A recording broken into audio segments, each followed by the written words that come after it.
I like to think of myself as an NES collector, and I have a admittedly modest collection of somewhat over 160 game cartridges that I like to show off sometimes in my Thought for the Day videos.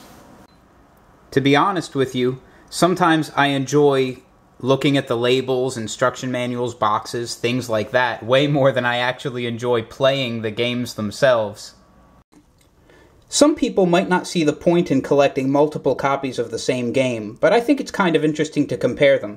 So for example, on the top here, I have the cartridges of Super Mario Bros. And Duck Hunt as individuals, all by themselves. And then, down here, I have the multi-carts that people are used to getting with the sets that included the Zapper. And you'll notice the one on the left doesn't have the seal of quality, while the one on the right does have the seal of quality, and it also has a few differences to its label.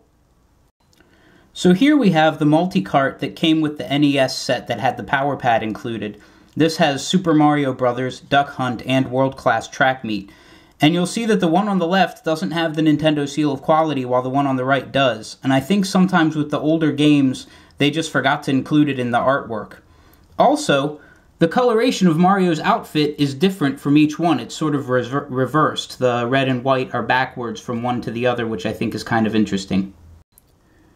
Here we have a copy of Donkey Kong Classics that doesn't have the Nintendo seal of quality on it, again, because it's an older copy. Unfortunately, I don't have a copy of the game with the seal of quality on the label, but I know that it exists because I've seen it online.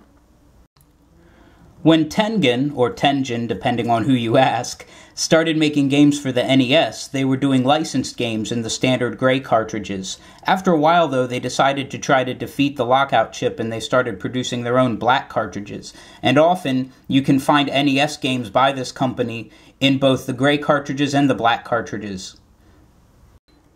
So in the 90s, Nintendo released some of their more popular games as what they called the Classics series, which I always thought was funny because the games weren't even 10 years old and they were calling them classics already. Up top here, on the left, you can see Metroid with its original silver label, and then on the right, the Classic series version with its yellow label.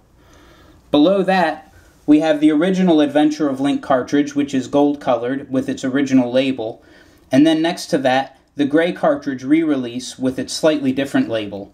Also, The Legend of Zelda got a similar treatment. So if you know of any other NES cartridges with label variations or oddities, tell me about it in the comments. I'd really love to know. Thanks for watching.